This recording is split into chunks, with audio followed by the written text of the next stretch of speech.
At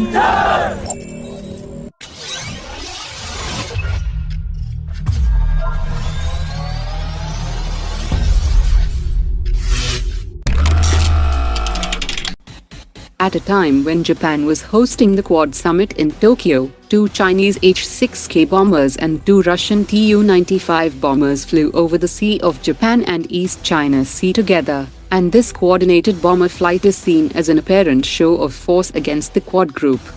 Japan had to scramble fighter jets after the Russian and Chinese bombers and fighter jets neared its airspace, and this provocation happened while Tokyo was hosting the Quad leaders. On the sidelines of the Quad Summit, Prime Minister Modi has extended a strong invitation to American defense companies to participate in co-development, co-design and co-manufacture under the Make in India initiative. The Department of Defense Production has released a tender for the assembly and mounting of 120 units of remote-controlled weapon station that will be used to mount the NSVT 12.7mm machine gun on the 118 Arjun MK1A tanks ordered by the Indian Army in September 2021. The remote-controlled weapon station is intended to lay unstabilize the NSVT 12.7mm machine gun, along with the optical sensors in traverse and elevation mounted on the Arjun MK1A turret.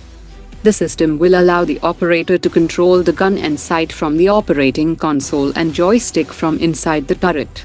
It will also allow automatic target tracking for air and ground targets, and will perform necessary ballistic computations to feed the ballistic offsets to the 12.7mm gun.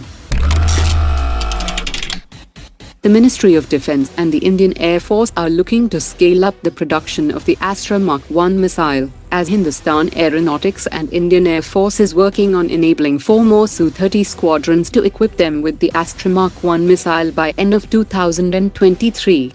A Su-30 aircraft will test an Astra MK1 missile equipped with the indigenous AESA seeker built by Bharat Electronics Limited, after which 100 units of Astra MK1 with indigenous seeker will be procured per year from Bharat Dynamics Limited from 2023 onwards. Trials of the Astra MK1 from the Tejas MK1 will be carried out soon, so that the 83 Tejas MK1A comes equipped with Astra MK1 missiles when its delivery starts in 2024.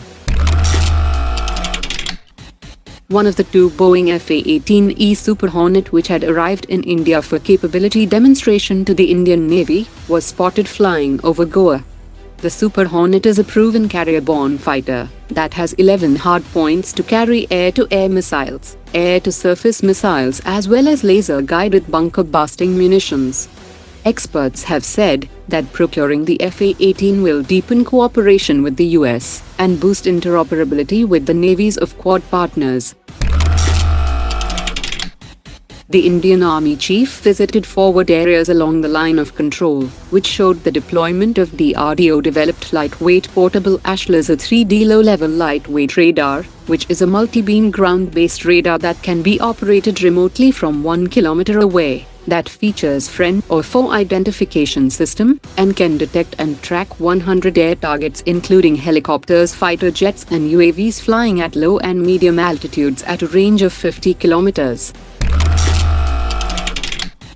The Union Minister of State for Defence will inaugurate a 3-day Defence and Technology Expo on 26 May in Chennai, which will be the first Defence Expo organized by the private sector in India.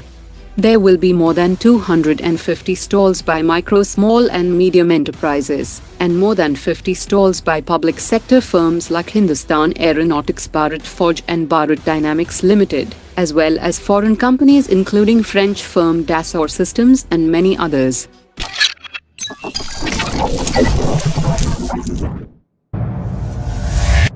Omar dropped it.